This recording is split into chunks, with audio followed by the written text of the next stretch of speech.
Bonjour, bonjour. Je suis Valérie Lemant, je dirige Natexpo au sein de Space Organisation. Donc Space Organisation est une société qui organise une trentaine de salons sur le bio, le naturel et le bien-être partout sur le territoire français. Nous sommes très heureux d'organiser Natexpo pour le compte de la Fédération Natex Bio depuis 2013. Et on est très heureux aussi de vous accueillir au premier webinar de Natexpo, donc de l'histoire de Natexpo. Vous êtes 523 à vous être inscrits. Donc j'espère que vous serez très nombreux à assister à ce direct. Vous êtes déjà 110 personnes en ligne au moment où on parle, donc on est absolument ravis. L'objectif de ce webinar, c'est de mettre en lumière en priorité 3 exposants de Natexpo qui sont présents ici et qu'Antoine, le maire, va vous présenter tout à l'heure. L'idée, ce sont 3 exposants qui interagissent sur des secteurs complètement différents les uns des autres et qui ont des spécificités et une histoire qui leur est propre, évidemment, et une histoire avec Natexpo qui leur est propre, bien sûr. Donc, pour commencer, je fais un rapide retour sur Natexpo et sur son histoire. C'est important que vous sachiez un peu de quoi on parle. Donc, c'est un salon qui a une longue histoire, une vraie longévité, puisqu'il a été créé en 1957. Vous inquiétez pas, je ne vais pas y rester des heures, mais c'est important tout de même. Donc, c'est un salon qui a été créé en 1957 par la Fédération de la diététique à l'époque, qui ensuite a évolué dans les années 80 pour porter le nom de Dietexpo. Et Natexpo est né en tant que tel à partir de 2002. Donc, ce qui caractérise fortement ce salon, c'est qu'il est l'émanation de la volonté des professionnels d'un secteur, donc le secteur de la diététique, des compléments alimentaires, de la bio. Donc, ce sont ces industriels et ces professionnels qui portent ces valeurs et qui ont un ADN très ancré, qui font que Natexpo est ce qu'il est aujourd'hui. Ça, c'est très important parce que cet ADN et ces valeurs-là, nous contribuons, enfin, notre objectif et notre volonté et notre obligation, c'est de les faire se retranscrire à travers ce qu'est Natexpo aujourd'hui. Donc, on l'organise, comme je vous dis, à l'Aspace depuis 2013. Natexpo, c'est un salon qui couvre l'ensemble des secteurs de la bio, donc de l'alimentation, en passant par les compléments alimentaires, la cosmétique, les ingrédients, tout ce qui est service et accompagnement du retail, de la distribution et des marques. Évidemment, c'est un salon qui est aussi un tremplin pour accompagner les petites entreprises à accéder donc à ce marché hyper dynamique qui est le marché de la bio. Et la ligne directrice du salon est très clairement de mettre l'innovation, la prospective et le contenu au cœur de sa proposition. Donc, on opère une veille permanente pour faire en sorte que la proposition de contenu et la valeur d'usage de Natexpo soient optimisées à chaque session. Donc, l'idée, c'est quoi? C'est de dire, on évolue, le marché évolue dans telle direction, les attentes sociétales des consommateurs se marquent de telle et de telle façon. Et nous, notre justification sur Natexpo, c'est de donner le maximum de clés à l'ensemble des acteurs de la filière sur dans quelle direction s'engager, sur quels sont les prospectifs, quels sont les do's, les don'ts, dans quelle direction réellement se mouvoir pour être dans ce mouvement extrêmement positif porté par le marché de la bio. Donc notre mission, elle est très simple, c'est d'être un levier de développement pour la filière en France et à l'international, de permettre aux marques et aux distributeurs donc d'anticiper, d'accompagner et d'anticiper aussi les évolutions de leur marché, de donner des clés à chacun pour répondre aux attentes des consommateurs, puisque au final, on en est tous conscients, le vrai patron, c'est le client final. Donc, c'est de là dont on part à chaque fois pour l'ensemble de nos réflexions. Et puis, surtout, comme je vous le disais en préambule, ce qui est absolument essentiel, c'est de garder son âme à cet événement, à ce salon, en portant haut les couleurs de la bio. Donc, on ne perd pas de vue un objectif qui est un objectif de croissance, d'accompagner la croissance de chacun des acteurs de la filière, mais en gardant toujours ce supplément d'âme qui est quelque chose d'extrêmement important et cher à tous. Donc, en gros, Natexpo, c'est le premier rendez-vous international B2B pour l'ensemble des acteurs de la filière se tenant en France. C'est un salon qui dure 3 jours, qui en 2021, donc en octobre prochain, attend 1350 exposants, 20 000 visiteurs. Donc on est sur un joli sujet. Les visiteurs attendus sur Natexpo sont vraiment l'ensemble l'ensemble des acteurs de ce marché, donc de la demande, distribution industrielle, les transformateurs, etc. Tous les secteurs d'exposition portent l'ensemble des secteurs de la bio, comme je vous l'expliquais tout à l'heure.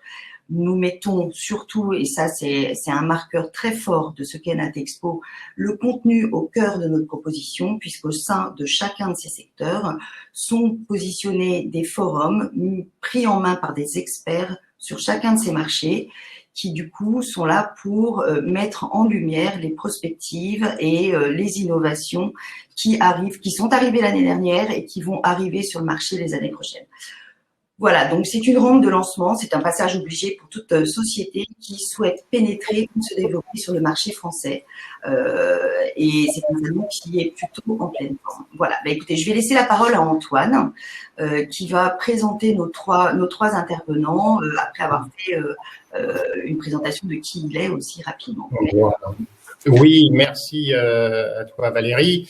Donc, Antoine Lemaire, je suis avec Philippe Delran, le co-créateur du magazine Biolinaire. Alors, nous aussi, on a un passé avec Natexpo qui est assez long, avec beaucoup d'expérience aussi.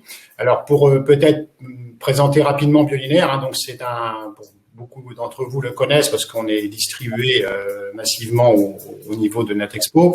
Donc, on est un magazine professionnel historique et de référence du secteur de la distribution spécialisée bio en France. Alors, il faut quand même imaginer aussi comme les origines de Natexpo et de la Fédération des diététiques à l'époque. Eh bien, nous, nos origines datent de 1964 avec un premier journal qu'avait fondé mon grand-père Raoul Lemaire, un des pionniers de la bio en France, en 1964. Donc était un journal un peu plutôt militantiste à l'époque parce qu'effectivement on parlait très peu de bio et l'objectif c'était effectivement d'alerter à la fois la filière agricole, les commerçants et tous les institutionnels sur les dangers de l'agriculture dite chimique et avec toutes les conséquences sur l'environnement et la santé. Et aujourd'hui, je pense qu'on s'est pas tout à fait trompé quand on voit un peu la détérioration peut-être de la fertilité de nos sols, etc. Alors, nous, les premières relations avec Natexpo, qui s'appelait Diétexpo, datent, nous, carrément de 1987. Et elles se sont un petit peu combinées avec, quand le magazine Agriculture et Vie est devenu Du sol à la table, elle s'est combinée avec aussi la reconnaissance officielle du cahier des charges de l'agriculture biologique en France. Donc, effectivement, là aussi, Diétexpo, à l'époque, était déjà dans la mouvance et participait à ce développement à la fois réglementaire, mais aussi du marché. Alors, pour nous, si je reviens sur Biolinéaire, donc avec Philippe Delran, on a présenté, nous, notre premier numéro, justement, en 2005, à septembre 2005, à l'occasion du salon Natexpo de Paris. Donc, avec une volonté un peu de recentrer aussi, nous aussi, on s'est adapté aussi au milieu et au secteur, à se recentrer sur une cible plus professionnelle, en particulier la distribution spécialisée bio. Alors donc si je fais un peu le bilan, après plus de 15 ans, là on est en train de terminer notre 95e numéro. Donc nous, notre contenu essaye aussi de coller au plus près du secteur avec des dossiers produits, des informations marché, en relation avec des partenaires comme Bioanalytique, Biopanel, etc. Avec des rubriques spécifiques aussi sur les nouveautés produits, la gestion des services arrière, que ce soit le fruits et légumes, et bien sûr aussi tout ce qui est aussi présent aussi à Natexpo, donc dans tous les univers, que ce soit la nutrition, les compléments alimentaires, l'hygiène cosmétique et bien sûr les écoproduits. Alors, nous, notre ligne éditoriale est un peu liée aussi donc à cette évolution, c'est-à-dire que on a souvent aussi, on crée aussi beaucoup d'informations dans le domaine de la bio et de toutes ces périphéries, avec un positionnement rédactionnel particulier. Ce qui nous permet aussi, et comme le disait Valérie, sur un peu tous les forums et toutes les paroles qu'on peut donner aux professionnels et les experts à Natexpo, eh bien nous, on est depuis quelques années maintenant un partenaire privilégié avec le forum des biotendances. où là, on fait intervenir nos partenaires rédacteurs qui sont avant tout des experts sur différentes tendances, que ce soit la distribution, les tendances produits, la consommation et bien sûr aussi une connotation internationale importante parce que on n'est pas que sur le marché français, on est comme Natexpo aussi, on est au maximum à l'international et l'Europe aussi. Donc, c'est un espace de discussion sur les forums Biotendances où effectivement, on a quand même beaucoup de succès parce que beaucoup de gens ont besoin aussi de venir à Natexpo pour échanger. On l'a vu à Lyon ou dans ces périodes difficiles où là, il y a eu quand même beaucoup de convivialité aussi au sein de Natexpo. Alors, pour terminer, avant de présenter les différents parcours de nos invités, notre lectorat est constitué avant tout de magasins bio et alternatifs. Alternatifs, j'entends tout ce qui est un peu les nouveaux systèmes un peu de distribution de certains produits bio, mais aussi zéro déchet, les magasins vrac, les épiceries alternatives de proximité, bon, des fabricants, des grossistes. Et voilà. Et puis depuis maintenant janvier 2007, nous diffusons aussi largement en Belgique et en Suisse francophone. Voilà. Donc voilà pour notre présentation. Donc avant de découvrir un peu les trois parcours des différentes entreprises qui participent donc à nouveau au Salon Natexpo en 2021, nous allons faire un petit tour de table pour présenter nos trois invités. Alors nous avons le plaisir pour ce premier rendez-vous webinaire d'accueillir trois exposants. Alors, on en a un qui est un peu plus historique, Floram Romain nous parlera bien sûr en détail, et puis deux nouveaux dans des secteurs différents, comme le disait Valérie. Alors, donc, nous avons Romain Ruth qui est directeur général de Floram, et en plus de ça, qui nous parlera aussi en tant que président de Cosmebio. Nous avons Philippe Bernard, qui est le directeur et créateur de la société, qui est l'expert du vrac, donc dans l'agencement et la fourniture de magasins, donc des secteurs encore différents. Et puis ensuite, pour terminer, avec Mathilde Guémard, qui est cofondatrice de New Morning, sur une gamme de petits déjeuners, vous verrez. Alors c'est pour ça, je vais passer la parole à nos invités. On va être peut-être plus galant, donc on va commencer par Mathilde, si elle peut se présenter. Donc, vous présentez-vous et puis une petite information pour savoir ce que vous en faites sur votre activité de votre entreprise, s'il vous plaît. En 2 minutes. C'est noté. Bonjour à tous. Donc, je suis Mathilde Guémard. Je suis la cofondatrice de New Morning, comme vous l'avez dit, Antoine. Donc, c'est une société que j'ai créée il y a bientôt 4 ans. On fêtera nos 4 ans au prochain Natexpo, qui est dédiée au petit déjeuner. Donc, on propose maintenant 6 gammes qui sont dédiées à ce moment-là de la journée. On est du coup dédié au réseau spécialisé et on est basé à Lyon. Donc, on joue à domicile pour le dernier Natexpo. On est à la fois artisan, donc on fabrique l'ensemble des gammes qu'on propose, mais aussi, du coup, on les commercialise ensuite en réseau spécialisé. Donc voilà, on a des forts engagements en termes de nutrition. On essaye d'avoir des engagements assez forts sur la composition nutritionnelle de nos produits pour proposer des alternatives aux produits qui sont très transformés et surtout très sucrés pour le petit déjeuner. Donc ça, c'est un engagement qui est très fort pour nous. On fait pas l'impasse sur la gourmandise pour autant. Avec du coup mon cofondateur David, on est des grands gourmands, donc on pense que le matin ne doit pas y échapper. Donc on essaie de proposer des produits qui sont vraiment qui sont hyper gourmands, qui donnent envie de se lever. Et puis et puis forcément des engagements écologiques qui font partie de notre ADN. Au-delà du bio, on s'engage notamment sur l'utilisation. On est membre du 1% Force de Planète. Et voilà, on essaye d'aller petit à petit de plus en plus loin là-dessus. Voilà. D'accord. Merci à vous, Mathilde. Philippe Bernard, des experts du vrac. Dites-nous tout. Oui, bonjour, très bien. En ce qui me concerne, moi, je me présente. Donc, je suis Philippe Bernard. Je suis français, mais je vis depuis 40 ans en Allemagne. J'ai commencé par 20 ans à diriger une entreprise agricole avec vente sur les marchés, etc. Aujourd'hui, c'est un de mes fils qui a repris la ferme. Et depuis donc plus de 20 ans, je suis dans l'industrie et j'ai travaillé depuis 8 ans avec un fabricant pour le vrac, un fabricant de silos et de bacs. Et donc, nous avons développé en Allemagne particulièrement, et bien sûr dans toute l'Europe, le monde du vrac. Donc, on s'est séparés l'année dernière en juillet, et donc j'ai créé ma propre entité qui s'appelle donc lesexpertsduvrac.com. Et notre mission, c'est plus de développer le vrac sur un niveau européen.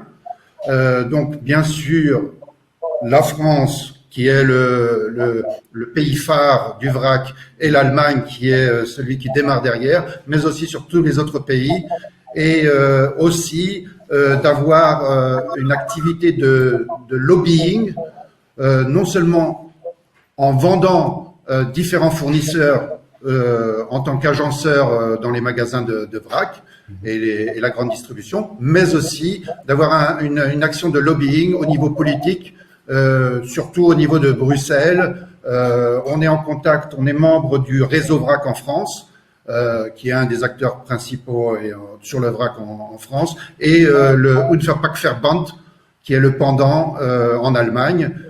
Donc on essaye d'utiliser cette synergie de plusieurs acteurs dans le vrac pour vraiment le développer dans toute l'Europe, et qui plus est dans le monde entier. D'accord. Voilà ce qu'il en est. Alors nous, ce sont les choses que j'ai derrière moi qu'on vend, et avec les meubles et aussi les produits, on propose ça à nos clients. En France, on n'est pas très connu. Je suis très connu en Allemagne parce que je l'ai fait pendant 8 ans. En France, on a démarré donc l'année dernière au 1er juillet, et on commence. On a déjà de bons clients, et on voit que ça se développe de plus en plus, et on a de plus en plus de demandes.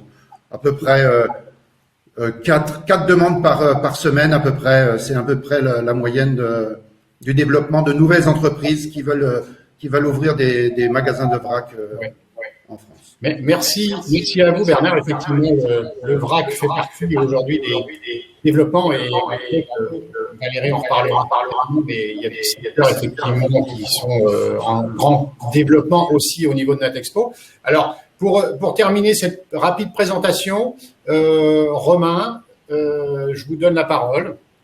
Merci. Alors, bonjour à tous. Mon nom, c'est Romain Ruth, et je m'occupe au quotidien d'une société qui s'appelle Floram. Et c'est surtout à ce titre que j'ai été invité à Natexpo. Je précise quand même si j'ai pas l'habitude de faire beaucoup la confusion entre mes deux activités, il est même assez rare que je les mentionne dans la même phrase. Mais bon, pour Natexpo, pour la bonne cause, on est prêt à tout. Je m'occupe aussi de Cosmebio, de diriger, de présider Cosmebio. Floram, en quelques mots, c'est une entreprise assez simple à comprendre. Si on connaît un petit peu la géographie, Floram est à Saint-Rémy-de-Provence, donc est vraiment au cœur des plantes aromatiques. C'est vraiment, je dirais, un réservoir naturel de plantes aromatiques, puisque de mon bureau, on voit les alpilles, et donc on voit du romarin sauvage, du thym. Il y a des lauriers en ce moment. Enfin bref, on est en plein dedans.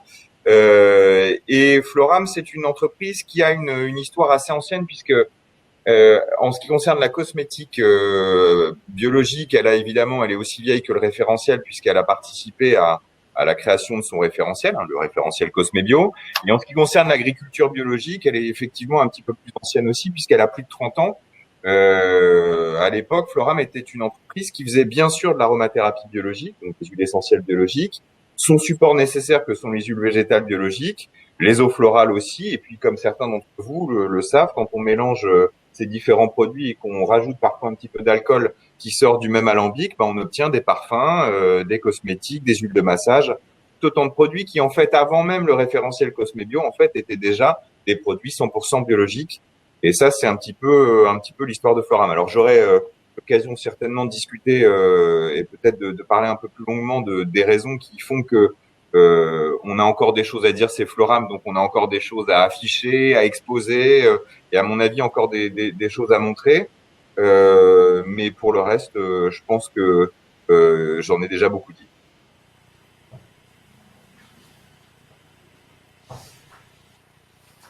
À vous, Romain. Donc, pour entrer dans le vif du sujet, parce que je vous rappelle que l'objectif de ce webinaire, c'est effectivement d'avoir un partage de chacun d'entre vous sur vos expériences, sur et les motivations et les objectifs en tant qu'exposant à notre expo. C'est pourquoi j'ai quelques questions à vous poser. Alors, je vais les poser un peu en fonction de chaque typologie d'exposant, parce que Romain, je vais à nouveau vous demander je vais vous poser une question, parce que vous êtes un exposant historique et fidèle, lié aussi à votre historique dont vous parliez tout à l'heure. Donc j'avais une première question. À quand remonte la première participation de Floram à Natexpo, et quelle est peut-être à votre époque, même si je sais que historiquement l'entreprise va bien à près d'une trentaine d'années, voire plus maintenant. Voilà, c'est ça. C'était, voilà, même avec votre ancien propriétaire, parce que on connaît bien aussi la famille Sommerard, qui a beaucoup œuvré avec Nature et Progrès aussi dans le domaine du développement de la bio. Voilà, quelles étaient un peu vos premières motivations donc pour exposer, Je crois qu'en fait, l'histoire de Floram, à mon avis, doit être assez en rapport avec l'histoire de Natexpo, puisque au départ, c'était quand même une histoire immédiatement d'engagement. Donc, c'était une démonstration aussi d'un petit groupe qui montrait que la bio pouvait s'exposer, pouvait montrer ses valeurs. Et puis, au fur et à mesure, la question était plus simplement la question de l'engagement, mais aussi la question d'emporter avec soi d'autres personnes, et peut-être un petit peu plus de plaire. Et en particulier dans la cosmétique biologique et dans l'aromathérapie biologique, ça s'est posé de cette manière-là. Et puis, au fur et à mesure, la question a plus été simplement de plaire, de montrer son univers, de dire bienvenue dans mon stand, bienvenue chez moi, bienvenue dans mon univers, ce qui se passait du côté de Floram beaucoup, puisqu'encore une fois, cette dimension de géographie déportée existait sur le stand. Pour être clair, je veux dire par là que c'est vrai que rentrer dans un stand Floram dès le départ, même à l'époque de Michel, Sommerard, pardon, pour ceux qui le connaissent pas, qui était le fondateur de Floram et qui est resté un très bon ami que j'ai encore vu d'ailleurs il y a 2 semaines. C'était avoir un stand Floram, c'était aussi une manière de faire rentrer en Provence à quelque endroit qu'on soit dans le stand, si vous voulez. Il y avait cette dimension de géographie déportée. Alors qu'aujourd'hui, c'est vrai que ça suffit plus, et ça suffit plus non plus de simplement dire les choses. Maintenant, il faut les démontrer. Et c'est vrai que de mon point de vue, le stand doit être aujourd'hui une démonstration de l'efficacité, de la labellisation dans toutes ses dimensions. C'est-à-dire évidemment la bio avec toutes les valeurs de la bio, pas simplement un simple label démontrant que les produits sont issus de l'agriculture biologique ou que la liste noire des produits est respectée, mais aussi une dimension de RSE au sens très très large du terme. Voilà.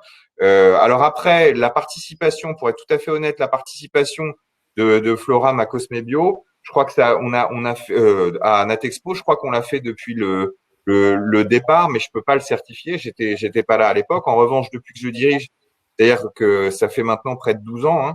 C'est-à-dire que je suis la personne qui a dirigé le plus longtemps Floram. Ça paraît étonnant. Moi-même, ça me surprend parfois.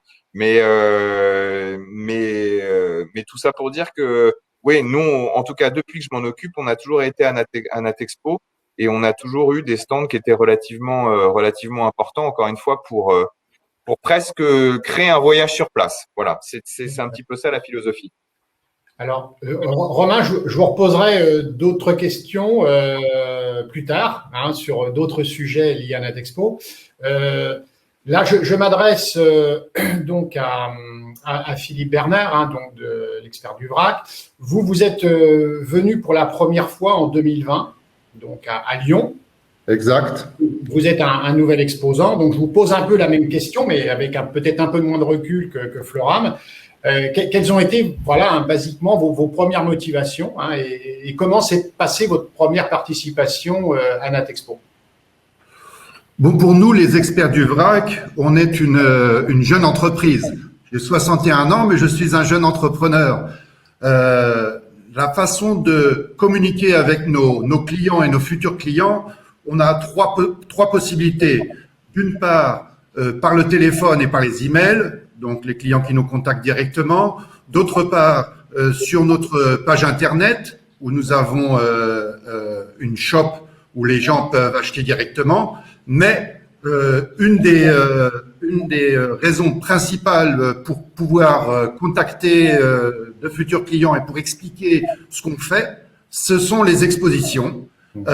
Et donc, pour moi, dès le départ, il n'y avait aucun doute que notre entreprise devait être sur Natexpo pour pouvoir se présenter au public français et étranger, puisqu'on a eu des visiteurs étrangers sur notre stand en 2020. On était un peu à l'écart parce qu'on a été un des derniers stands à pouvoir venir sur Natexpo. On était un peu au bout de l'exposition, mais quand même, pour nous, ça a été un véritable succès. On a même eu des magasins qui ont directement acheté chez nous, et puis on a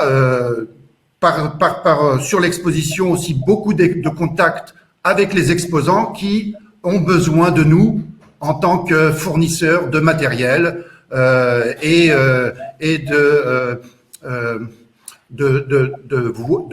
paroles au niveau de leur société, les sociétés qui débutent aussi pour pouvoir donner des contacts. Moi, je suis dans le vrac depuis plus de 8 ans et donc effectivement, j'ai beaucoup de contacts sur toute l'Europe et c'est comme ça qu'on a aussi eu des contacts sur Natexpo avec des gens qui avaient des expériences avec des fournisseurs qui sont aujourd'hui un de nos fournisseurs. Tout à fait. Voilà. Tout à fait.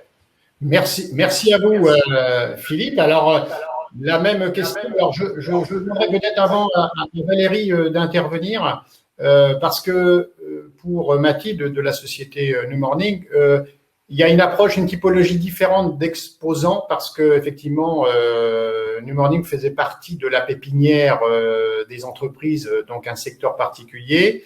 Et ensuite, elle va passer donc pour 2021, donc elle va agrandir, elle va même doubler sa surface.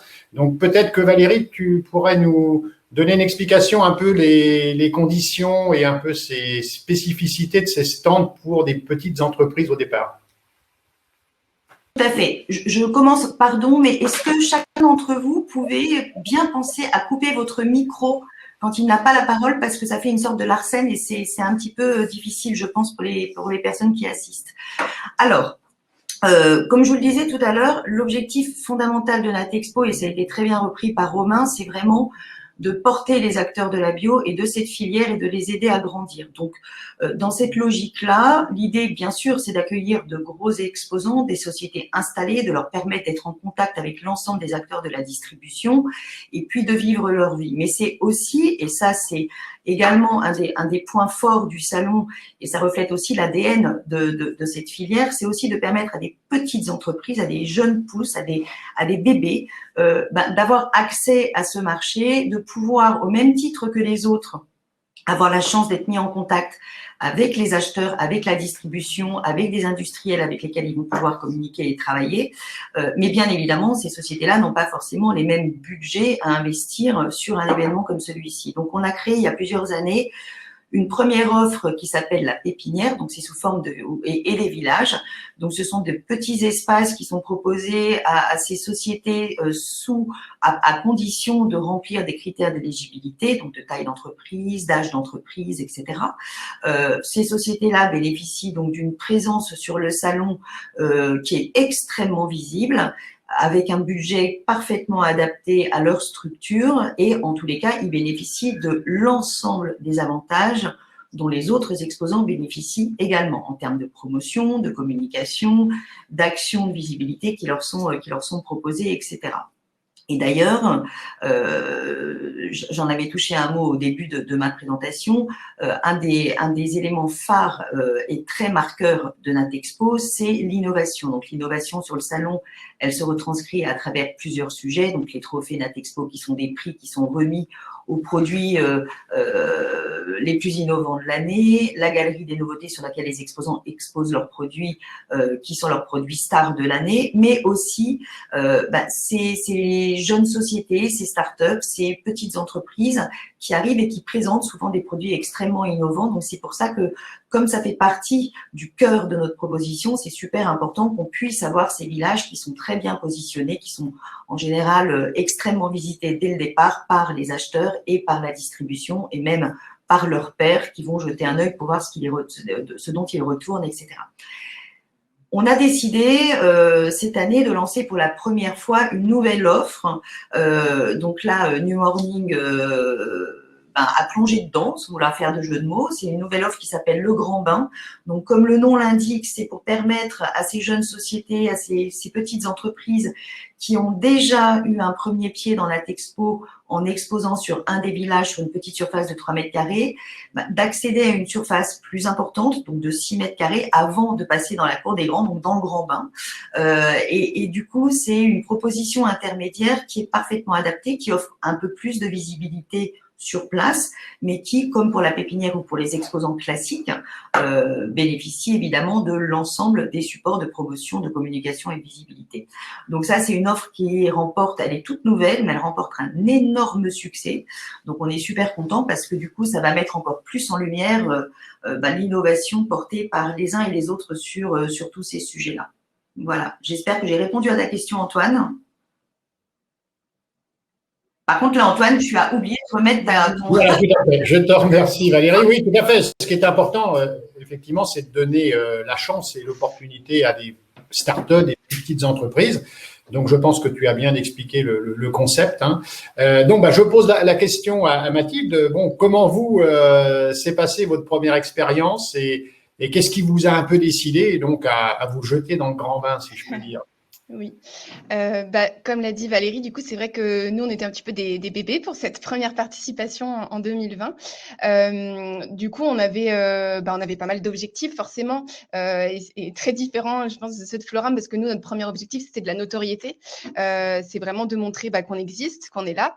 Donc ça, c'était hyper important pour nous. Bien sûr, c'était un moment privilégié pour rencontrer nos clients existants. Ça, c'était hyper important. Ensuite, c'était aussi hyper important pour nous d'être là en 2020 parce que, comme l'a dit Valérie, c'est vrai qu'il y a une capacité d'innovation qui est assez importante souvent sur notre typologie d'entreprise. Et donc, nous, en l'occurrence, on venait avec 2 nouvelles gammes. Notre gamme de céréales pour enfants et une gamme de pâtes tartinées au granola qu'on avait du coup hyper envie de présenter. Et pour nous, c'était vraiment… une opportunité qui était immanquable pour présenter dans un temps réduit à un grand nombre d'intervenants de la distribution spécialisée ces nouveautés. Donc ça, c'était hyper important. Ensuite, forcément, bien sûr, c'est un levier, un tremplin pour la distribution. Donc, il y a un objectif de prospection, ça c'est évident, même si on sait que les choses prennent du temps et que souvent, il faut un certain temps et en une visite en un salon, les choses ne se font pas comme ça, mais c'est déjà un premier contact qui est essentiel. Et puis, je l'avais mentionné d'ailleurs dans une interview qui a été partagée du coup par Natexpo sur notre première participation. C'est aussi pour moi un moment qui est presque aussi important pour l'interne que pour l'externe, entre guillemets. C'est vraiment un moment, je trouve, où on fédère beaucoup l'équipe et où ils sont hyper fiers de représenter l'entreprise, de parler des produits. Ils entendent aussi le discours que nous, on a. Donc, c'est aussi pour moi un moment qui est assez clé pour l'équipe. Donc voilà, pour toutes ces raisons, on a fait du coup notre première participation du coup en septembre. Et alors pour être très honnête, vu le contexte, on ne savait pas du tout à quoi s'attendre.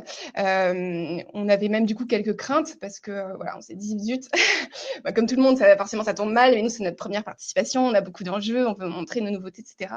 Et on avait pas mal de craintes du coup, notamment sur la fréquentation, sur du coup les retombées. Et alors ce qui est bien, c'est que du coup, on ne pouvait être qu'agréablement surpris, et ça a été le cas. on a été vraiment hyper contents, hyper surpris de l'affluence et de la fréquentation sur notre stand. Et je pense qu'en effet, la pépinière a l'avantage d'attirer en fait beaucoup parce que justement, les personnes qui viennent sur le salon savent qu'il y a beaucoup de nouveautés, beaucoup de choses à découvrir sur ce lieu.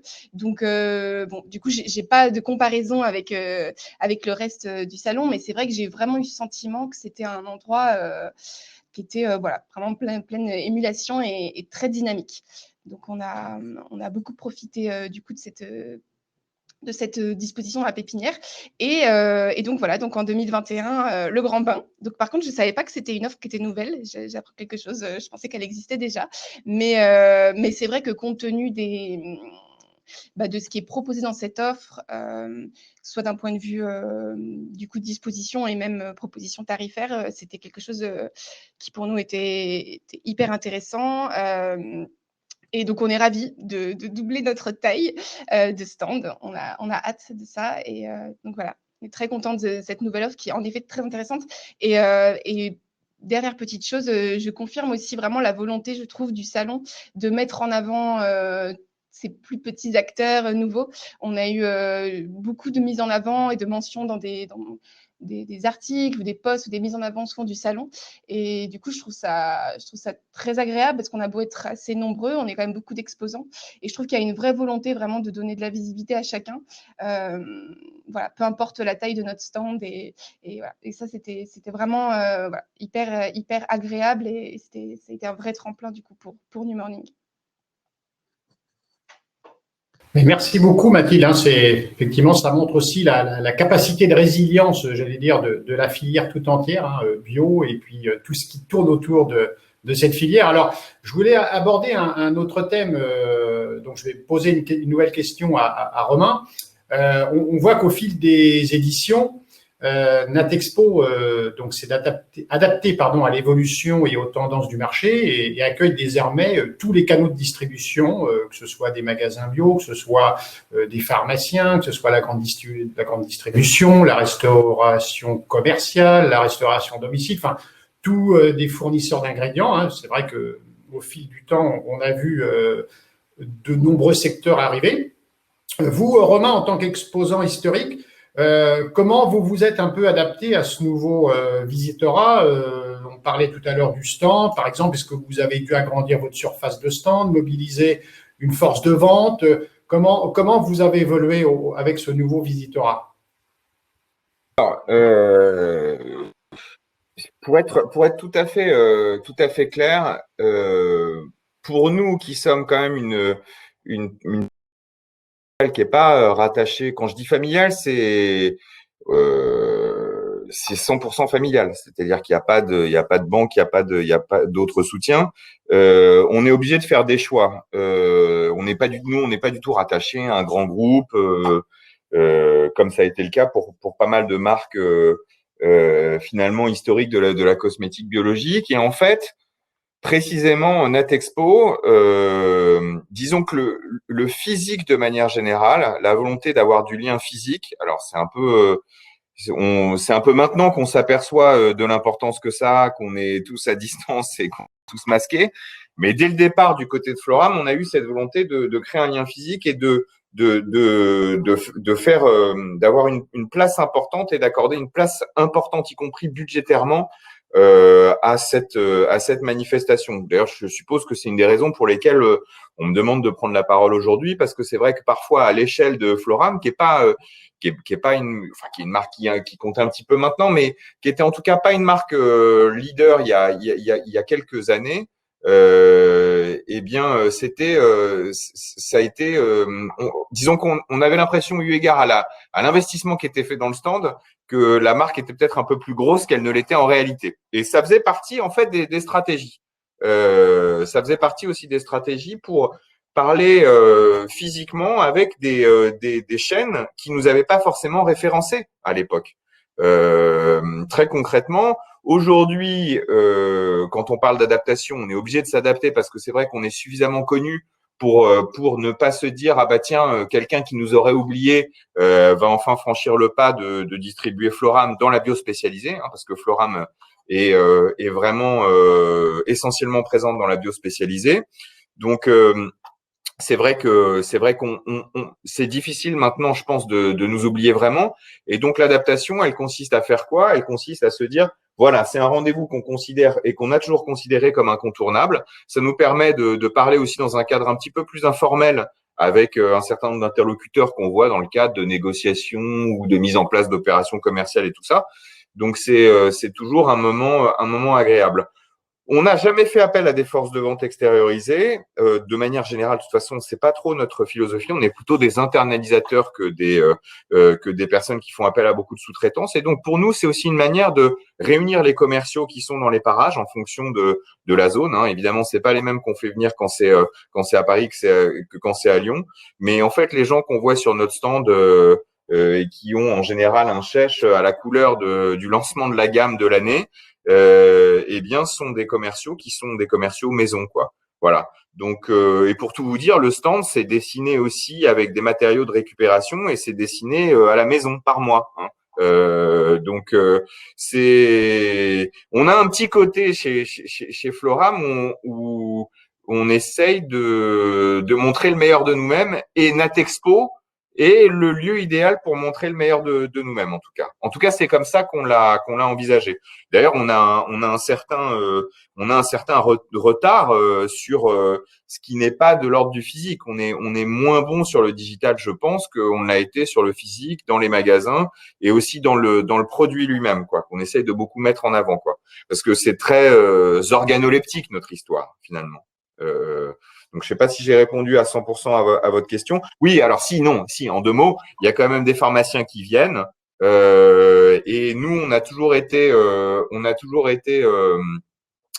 fidèles à Natexpo, ça c'est sûr, mais aussi aux pharmaciens qui nous avaient fait confiance à une époque où il y avait quand même quelques pharmaciens qui s'intéressaient à la bio. Alors aujourd'hui, c'est devenu évident, mais il y a un moment où c'était pas forcément évident. Et c'est vrai que c'est quelque chose qu'on a toujours tenu bon, y compris avec certains distributeurs qui nous disaient mais pourquoi vous êtes en pharmacie, tout ça. Moi je dis on trahit pas la confiance qu'on nous a accordée. Vous parliez de Natexpo à UNAM. Quand on s'appelle Floram, on en a nécessairement une et du coup on essaie d'avoir une parole aussi, quoi. Donc je pense avoir répondu un petit peu à ce que vous disiez. Après, on fait venir l'international de plus en plus et donc on a le service export évidemment qui est présent à chaque fois pour faire en sorte que l'international soit un peu représenté aussi. J'aurais une petite question sur l'international après, hein, parce qu'on verra que c'est aussi Je vais trop vite. Non, c'est très bien. Il n'y a pas de souci. Alors, Philippe, vous, en tant que nouvel exposant en 2020, qu'est-ce qui vous a séduit un peu outre le nom de Natexpo, bien sûr, mais dans cette typologie un peu du visitorat, est-ce que vous avez trouvé des gens, comme vous le disiez tout à l'heure, très intéressés? Mais on voit aussi, effectivement, si on prend le recul, il y a quelques années, voire 10 ou 20 ans, les agenceurs n'étaient quasiment pas présents à Natexpo et aujourd'hui, c'est le cas. Donc, vous avez trouvé, vous, quel est votre sentiment autour du visitorat? Bien. Tout d'abord, il faut savoir que nous, enfin moi particulièrement, j'ai l'habitude des expositions.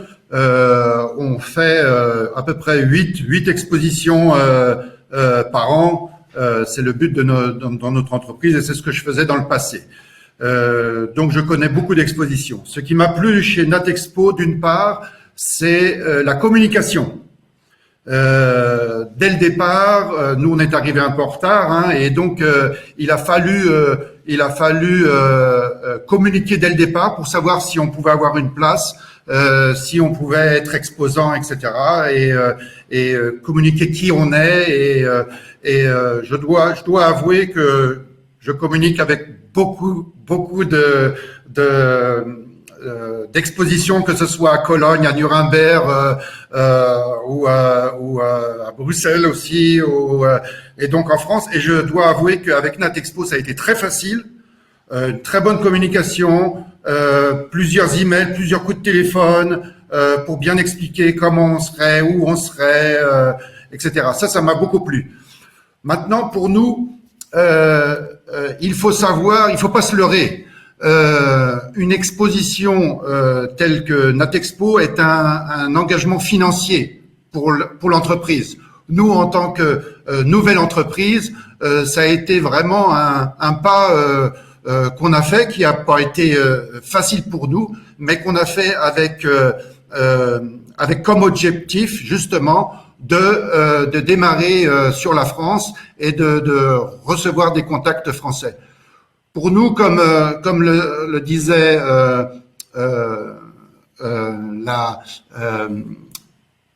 Madame Gaillard, pardon, ça a été un succès. Il faut le dire. Dès le début, dès le premier jour, on a eu beaucoup de visiteurs, plus que je n'en attendais. Moi, je fais Biophare, Anuga, etc. Tout ce genre d'expositions. Donc, on a eu plus de leads qu'on attendait au départ. Et bien sûr, le deuxième jour a été plus difficile puisqu'il y a eu une réduction des entrées des visiteurs. Et donc, on a eu moins de visiteurs, mais dans l'ensemble, pour nous, ça a été un succès. Hein. C'est pas un hasard si on a décidé dès le mois d'octobre de revenir en 2021 sur Natexpo. Et les contacts qu'on a eus, qu'on a gardés, ce n'étaient pas des contacts non intéressés, de visiteurs qui étaient là par hasard, mais vraiment des contacts qu'on a gardés et qui ont abouti à des ventes plus tard. Il faut voir les choses telles qu'elles sont. D'accord. Je me permets de prendre la parole pour deux sujets. Alors, notre webinaire dans 10 minutes, donc peut-être qu'on va pouvoir répondre à quelques questions. Merci Rosario de votre fidélité à Natexpo. Je vois les petits messages. Madame Grimaldi, oui, on va vous envoyer notre numéro de téléphone. Mais déjà, merci à chacun d'entre vous. Et je crois qu'il y a un point qui est super important de regarder, c'est que la légitimité de Natexpo, elle s'exprime aussi par la force. Alors, tout le monde emploie ce mot, je sais que tout le monde emploie ce mot, mais la résilience du salon. C'est-à-dire que en 2020, Natexpo s'est tenu dans des circonstances qui étaient franchement pas évidentes, puisque c'était la première fois qu'on se prenait une situation comme celle-ci en pleine figure et que personne ne savait du tout comment les choses allaient se passer. Enfin, c'était vraiment l'inconnu total et absolu. Oui, on a été confronté à des obligations de réduction de jauge, etc., mais on a fait les choses de telle sorte à ce que le salon se déroule et se déroule bien. Mais moi, je tire mon chapeau à l'immense fidélité de nos exposants comme Floram, parce que c'est un socle qui est un socle indéboulonnable et c'est aussi ce qui fait la force de cette exposition et de cette proposition. Et je tire aussi mon chapeau aux nouveaux, c'est-à-dire que des exposants comme New Morning et les experts du vrac qui viennent pour la première fois sur un salon en 2020, franchement, c'était de l'acrobatie pour vous et moi, je suis hyper contente que ça se soit extrêmement bien passé pour vous. Je suis très heureuse que vous reveniez avec nous et je suis très heureuse aussi de voir que malgré les circonstances qu'on rencontre à nouveau cette année, Natexpo est sur, j'allais dire sur les rotules, mais pas du tout sur les rails et sur les bonnes rails, puisque je vous le disais en introduction, on attend 1350 exposants sur Paris. Oui, c'est ça, sur Paris en octobre 2021. On est quasiment à 1000 exposants dans les tuyaux aujourd'hui, c'est-à-dire entre ceux qui ont déjà définitivement validé leur participation, ceux qui sont en cours de validation. Donc, on est vraiment sur une jolie dynamique et ça, c'est l'expression de la confiance d'un marché, de la dynamique, bien sûr, du marché de la bio qui a le vent en poupe et pour toutes les raisons qu'on imagine, mais aussi de cette grande fidélité et de la force du salon, Alors, pour répondre, et puis après, je relaisserai la parole à Antoine, pour répondre à Monsieur Mordrel qui vient de poser une question de la même manière que Monsieur Gauthier tout à l'heure sur le visitorat international. Donc, Natexpo est un salon qui s'est très fortement internationalisé à partir de 2017, qui s'est internationalisé d'un point de vue exposant, ça c'est important de l'avoir en tête. Il faut bien regarder le sujet avec objectivité et recul. Natexpo, c'est un outil obligé, c'est le boulevard pour pénétrer le marché français qui est plus dynamique en Europe aujourd'hui sur le sujet de la bio. Donc, c'est pour ça qu'on a de plus en plus d'exposants internationaux qui viennent sur le salon. De facto, et ça, c'est une règle qu'on observe en permanence. De facto, on a de plus en plus de visiteurs internationaux aussi, avec un petit stop qui s'est opéré en 2020 pour toutes les raisons qu'on peut imaginer. Mais là, typiquement, sur NatExpo 2021, on a déjà nombre d'exposants internationaux qui viennent en battant pavillon, donc pas de manière complètement indépendante. On a aussi des indépendants. Et voilà, donc grosso modo, on a à peu près 20-25% en période normale d'exposants internationaux sur le salon et à peu près 20%, 18% de visiteurs internationaux. Et ça, ce sont des chiffres qui évoluent à la hausse de plus en plus. Voilà, j'espère que j'ai répondu à vos questions sur ces points-là. Antoine, je te laisse la parole. Oui, alors effectivement, dans l'organisation un peu du déroulé, on devait effectivement poser une question à l'international, parce que je pense que ça, c'est aussi important. Par contre, Mathilde nous avait pas répondu concernant le visitorat, puis après, on posera une dernière question sur l'international. Oui, je vais répondre rapidement. C'est vrai que c'est une bonne question parce que ça a été une vraie surprise pour moi. J'avoue que je ne m'attendais pas à un visitorat aussi varié. Voilà, je m'attendais principalement à des acteurs de la distribution du coup spécialisés, mais voilà. Et en fait, du coup, ça a été une surprise parce que je me suis rendu qu'il y avait aussi plein d'autres choses, notamment des acteurs en termes de fournisseurs d'ingrédients, mais aussi packaging et même des personnes qui avaient des compétences externalisées, etc. Je m'attendais pas à ce qu'il y en ait autant, et du coup c'était une bonne surprise parce que finalement on a eu du coup plusieurs de ces acteurs qui nous ont donné qui nous ont présenté des vraies opportunités avec qui on travaille maintenant. Je pense notamment on a une gamme de latte, on cherchait depuis un moment le packaging idéal, et voilà, c'est des tours d'un stand que j'ai aperçu où je me suis arrêtée, et du coup voilà, c'est maintenant notre fournisseur. C'est un exemple parmi d'autres, et c'est vrai que je m'attendais pas à ça. Donc voilà, c'était une très bonne surprise aussi de pouvoir concrétiser ce genre de partenariats qui sont tout aussi nécessaires en fait pour le fonctionnement de notre entreprise. Oui, alors merci Mathilde. Alors comme tu le disais, Valérie, très justement, effectivement, NatExpo a aussi depuis quelques années investi l'international. Tu l'as peut-être pas précisé, mais le salon est labellisé BPI Export aussi. Donc c'est-à-dire qu'il est reconnu comme salon international. Tu as donné quelques chiffres plutôt très encourageants. Je voulais avoir auprès de cette question un petit peu concerne nos trois invités. Quel a été, vous, alors même si en 2020 ça a été plus compliqué, quel est le sentiment sur l'aspect international? Comment, alors peut-être Romain, avec peut-être ton recul, comme tu parlais de l'export tout à l'heure. Bon, d'abord, juste un petit retour d'expérience qui peut-être va avoir une utilité pour certaines personnes qui nous écoutent. Nous, comme on a une dimension qui est cosmétique et évidemment biologique, mais qui est quand même beaucoup cosmétique aussi, on avait fait des salons professionnels comme Cosmoprof, qui étaient 100% cosmétiques, et nous avons arrêté tout simplement de les faire. En revanche, on continue à faire NatExpo. C'est vous donner un indice, à mon avis, de la nécessité de continuer NatExpo, y compris pour avoir des contacts à l'international. Alors souvent, pour être tout à fait clair, un salon, en tout cas pour mon expérience, un salon comme celui-là, s'il n'est pas préparé, si on fait pas venir en fait les personnes, les prospects, eh bien il a une utilité qui est évidemment bien moindre. C'est-à-dire, ça peut arriver qu'au détour des allées, on fasse une rencontre qui est fructueuse réciproquement. Mais en tout cas, de notre expérience à nous, c'est plutôt, quand on arrive sur le stand, on est plutôt dans une phase de validation du sérieux du contact du côté du prospect, et c'est une validation qui revêt un caractère mutuel, voilà, pour être tout à fait clair. Maintenant, une chose est sûre, c'est que ce visitorat, il a bien évolué. J'espère qu'il va continuer à devenir de plus en plus international, et ça m'arrangerait même, si vous voulez, de faire en sorte que NatExpo devienne le seul rendez-vous. Ce serait formidable. Mais bon, on n'y est pas encore tout à fait, mais en tout cas, les tendances sont favorables. Voilà.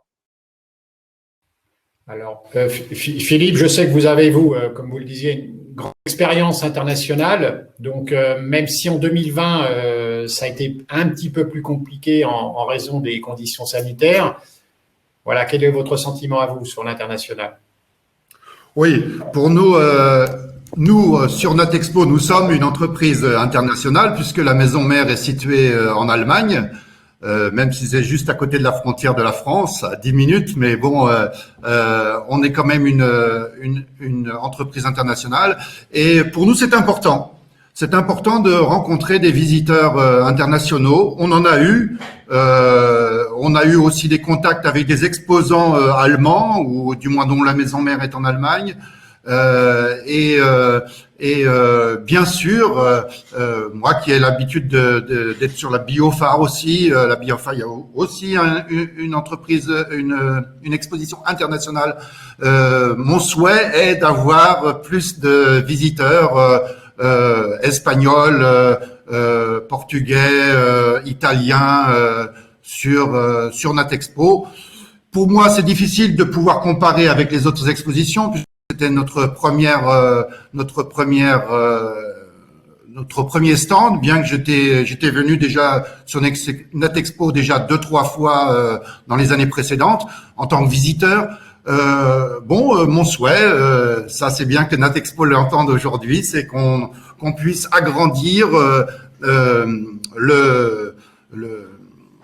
le nombre de visiteurs sur vraiment au niveau d'une communication, d'une publicité, de faire comprendre aux étrangers que Natexpo est aussi dans le monde du bio et dans le monde du vrac, bien entendu. Pour moi, le vrac qui se développe de plus en plus. Hein. Faut pas oublier que le vrac a eu une somme de 1,2 milliard d'euros en 2020 en France, rien qu'en France. Donc c'est un domaine qui est en pleine évolution. On est loin d'être arrivé à 100% de vente. Le vrac a vraiment, pour les 10 prochaines années en France, on sait qu'en 2030 il va y avoir cette loi qui inflige à la grande distribution de plus de 400 mètres carrés d'avoir 20% de propositions de vrac dans leurs magasins. Donc ça va booster énormément cette évolution au niveau de la France, qui est, à mon avis, dans notre domaine, comme je le disais tout à l'heure, le pays phare et le pays qui tire, la locomotive qui tire l'Europe derrière soi au niveau du vrac. Par rapport à ce que vous venez de dire sur la dimension internationale, évidemment, on partage, hein, vous en doutez bien. Ce qu'il faut avoir en tête, c'est que Natexpo avait lieu jusqu'en 2018, tous les 2 ans. Qu'il est annuel depuis 2018 et que le mouvement vers l'international s'est très fortement initié à partir de 2017. Donc, en fait, cette internationalisation du salon, elle est revendiquée, affirmée, portée en matière de commercialisation et de communication depuis finalement 4 sessions. Donc, on a fait une très forte progression, comme vous l'expliquait Antoine en début de présentation, mais bien évidemment, on conduit des opérations de communication via des achats dans des magazines spécialisés absolument partout en Europe, des présentations que nous faisons, l'équipe et moi, en nous déplaçant en Europe, ou alors, et là, il y avait le Pérou qui assistait tout à l'heure en faisant des présentations en visio, comme on a pu le faire d'ailleurs avec également certaines régions qui sont présentes. Bonjour Monsieur Meyer. Donc on est présent vraiment très fortement sur ce territoire international. On avance vite, bien, et évidemment notre objectif c'est que les choses continuent de progresser. Après il faut le faire intelligemment. Maintenant, il y a un point qui est important, c'est que Natexpo est un salon de filière. Quand on dit salon de filière, ça veut dire que les exposants, évidemment, travaillent avec les visiteurs qui sont dans les allées. Les visiteurs peuvent travailler entre eux, mais les exposants, vous pouvez travailler entre vous aussi.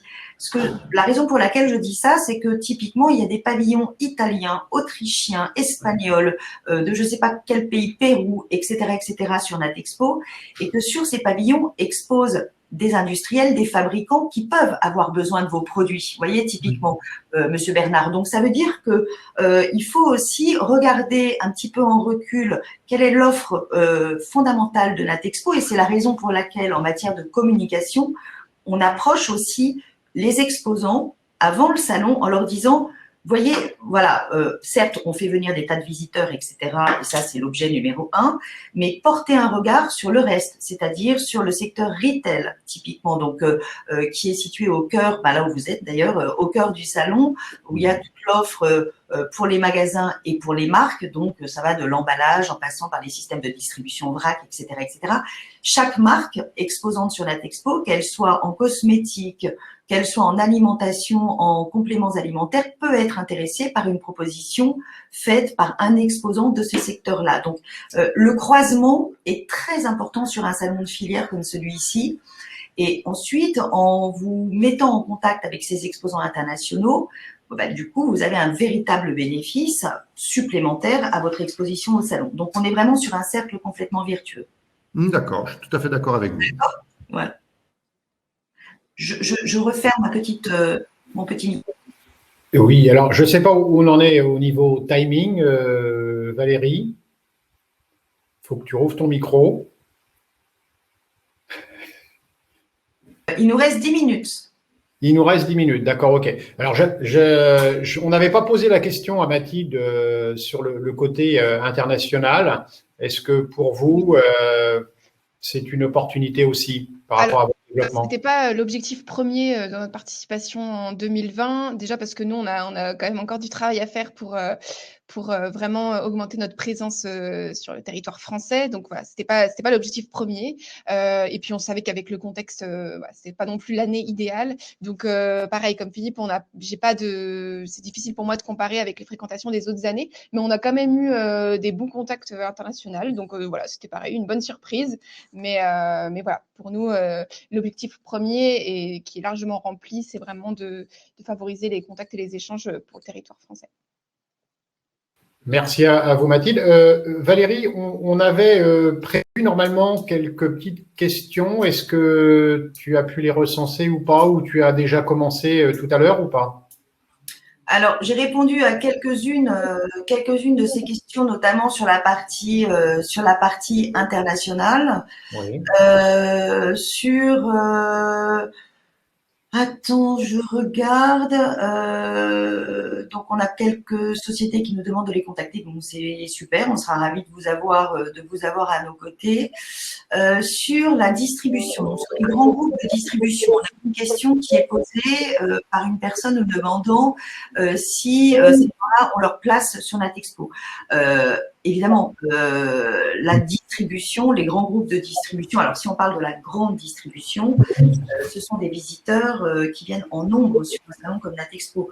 Encore une fois, il faut se souvenir que les fondamentaux de ce salon et les fondamentaux de l'ensemble des acteurs de la filière de la bio, au départ de l'histoire, c'est de permettre au plus grand nombre de consommer de la manière la plus saine et la plus responsable.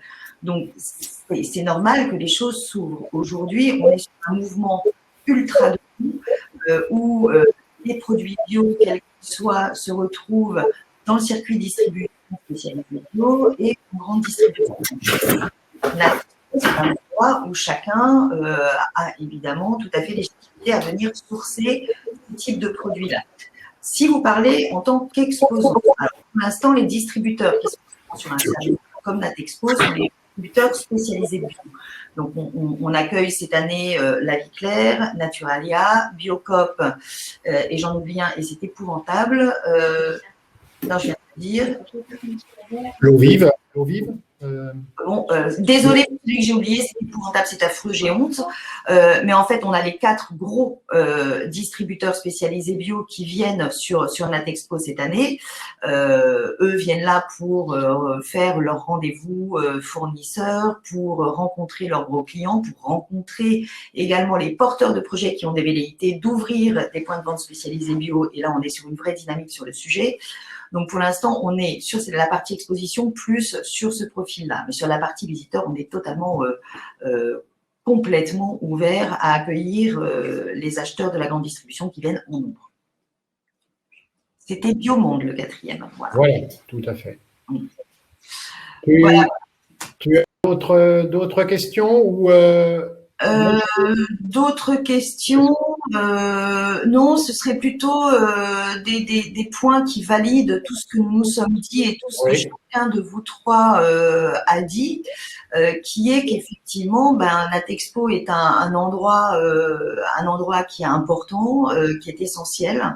Un moment de retrouvailles et un moment de partage, mais un moment de travail aussi. Hein. C'est important d'avoir ça en tête. C'est pas uniquement un lieu de convivialité, c'est important, mais c'est aussi un endroit où des affaires se font, où des liens commerciaux se lient et où des jolies histoires professionnelles s'établissent. Donc voilà. Et enfin, moi, ce qui est important pour chacun de bien avoir en tête, et ça a été souligné par Romain aussi, et c'est intéressant, c'est que c'est sur Natexpo que le plus grand nombre de marques de cosmétiques bio se trouvent réunies. C'est sur Natexpo que le plus grand nombre de marques et la plus grande offre en alimentation bio se trouvent réunies. Donc, très clairement, n'importe quel professionnel souhaitant sourcer un produit bio, qu'il soit cosmétique, complément alimentaire, alimentation, etc., c'est sur Natexpo qu'il doit venir. C'est un lieu sur lequel les professionnels présentent des innovations qui sont ultra pertinentes, qui sont très en avance par rapport à ce que l'on peut trouver ensuite sur les marchés conventionnels. Et très clairement, que l'on soit acheteur d'un grand magasin type Galeries Lafayette, BHV, ou que l'on soit responsable des achats dans la distribution spécialisée ou la grande distribution, c'est vraiment là qu'il faut se retrouver.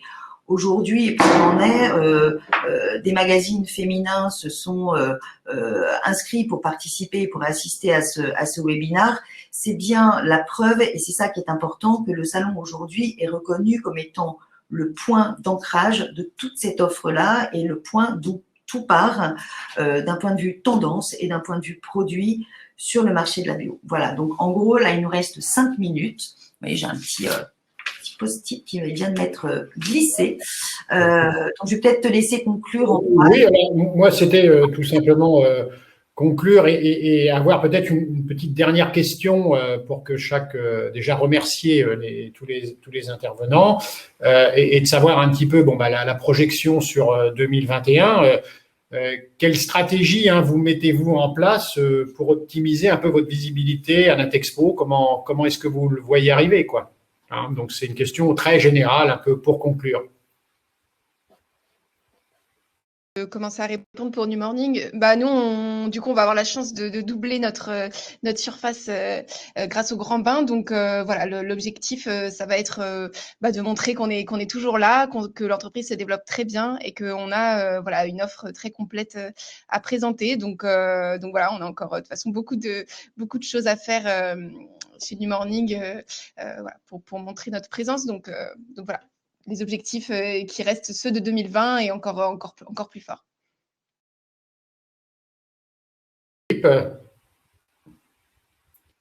Gros, voilà, pour nous, bien sûr, maintenant, avec la première expérience qu'on a, on va beaucoup plus communiquer sur notre page Facebook, sur notre page Internet. Et bien sûr inviter beaucoup de visiteurs, bien sûr français, tous les contacts qu'on a, mais aussi nos visiteurs, nos clients allemands qui auront peut-être plus facilement l'occasion d'aller sur Paris plutôt que sur Lyon et de venir visiter notre stand sur Natexpo. Voilà, donc beaucoup plus focalisé et beaucoup plus de communication que la première année. D'accord, merci Philippe. Est-ce que Romain est encore avec nous ou pas? Non, il ne voulait pas conclure. Bon, Romain. Voilà, alors. On a perdu Romain. Bon. Écoutez. Je peux peut-être, je dis juste un dernier mot avant de te laisser conclure, Antoine. Donc, merci à tous de nous avoir suivis. Vous avez été assez nombreux. C'est chouette pour pour un premier webinaire. Donc, suivez-nous surtout sur les réseaux sociaux, sur Instagram, sur Facebook, sur LinkedIn. C'est super important. Tout ce que vous avez à dire, dites-le sur ces réseaux et relayez tout ça avec nos hashtags. C'est super important. On a une belle communauté. Natexpo, c'est une communauté de plus de 65 000 personnes, donc exposants, visiteurs, followers, etc., etc. Donc faites-en partie aussi, c'est quand même chouette et relayez la bonne parole. Voilà, maintenant je laisse la parole à Antoine et puis après on va retourner au travail. Voilà. Merci à toi Valérie pour toutes ces précisions et effectivement ces explications très claires et avoir répondu à toutes les questions du chat. Moi, je voulais remercier avant tout aussi, bien sûr, tous nos intervenants et puis dire que nous, en tant que partenaires fidèles et historiques, on va continuer tout le travail que l'on met en place depuis des années, c'est-à-dire communiquer, faire connaître encore plus le salon et lui donner encore beaucoup plus de visibilité à travers notre magazine, mais aussi notre newsletter qui paraît tous les mardis matins. Donc, et aussi, on est en train de préparer les forums de biotendance avec d'autres rendez-vous aussi, parce que je pense qu'il n'y a pas que notre forum aussi, il y a aussi le forum des ingrédients, il y a aussi le forum cosmétique, etc. Donc, je pense que c'est aussi un lieu d'échange et ça fourmille d'idées parce que toute la filière vient aussi dans un côté aussi très convivial. Voilà. Est-ce qu'il y a d'autres webinaires qui sont prévus après Est-ce que tu as un petit programme pour terminer? Oui, bien sûr, notre idée, notre volonté, c'est de vous donner rendez-vous une fois par mois. Donc, on vous communiquera la date du prochain webinaire et ce sera articulé à peu près de la même façon parce que notre objectif, c'est voilà, que ce soit des échanges vivants, que chacun puisse prendre la parole et d'exprimer la richesse quand même de ce rendez-vous qui a de belles années devant lui et pour lequel on espère une très, très belle édition en 2021. Voilà. C'est terminé. Merci à tous et très bonne journée. À très bientôt. Merci beaucoup. Au revoir. À bientôt. Au revoir. Au revoir.